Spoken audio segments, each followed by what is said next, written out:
আজকে ছিল শ্রাবণ মাসের লাস্ট সোমবার, সেই জন্য আমরা সবাই মিলে জল ঢালতে বেরিয়ে পড়েছি। গিয়ে দেখো আমি দুধ দিয়ে জল ঢালছিলাম, দুধ আর গঙ্গা জল পাইল করে, সাথে বেলপাতা, সিদ্ধি, এই সমস্ত কিছু দিয়ে জল ঢালছি। এখানে দেখতে পাচ্ছ বৌদি, দিদি আরে সবাই জল নিয়ে রেডি হয়ে গেছে, এখানে বাচ্চা দুটো। তো আমরা সবাই মিলে দেখো এগিয়ে যাচ্ছি বা শিব মন্দিরের কাছে, এটা হচ্ছে আমাদের পাশের গ্রামে। আর আমরা দেখো বলতে বলতে জল ঢালাতে শুরু করে দিয়েছি। হর হর মহাদেব। মহাদেব সবাইকে যেন ভালো রাখে এটাই চাই, আর নিজের মনস্কামনা সবাই সবার যে যার পূরণ করবে। তো যাই হোক, এখানে জলটা ঢালানো হয়ে যাওয়ার পর দেখো এখানে আমরা প্রণাম করে নিচ্ছি। আর ঠিক তারপরে দেখো মন্দির থেকে নেমে গেছি, আর এখানে আমার ছোট ভাইজিকে একটা জাস্ট বেলুন দিয়েছি।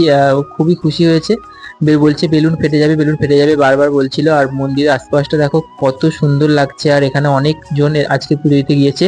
আর এখানে এটাকে কি বলে আমি জানি না, এখানে চরণামৃত নিতে আমি নেমেছি, একজন বলে এখানে নাকি নামতে নেই, সেই জন্য দেখো উঠে পড়েছি। আর ঠিক তারপরে পাশে রাখা বালতির থেকে দেখো আমি চরণামৃত নিয়ে নিয়েছি, আমি আসলে এটা জানতাম না।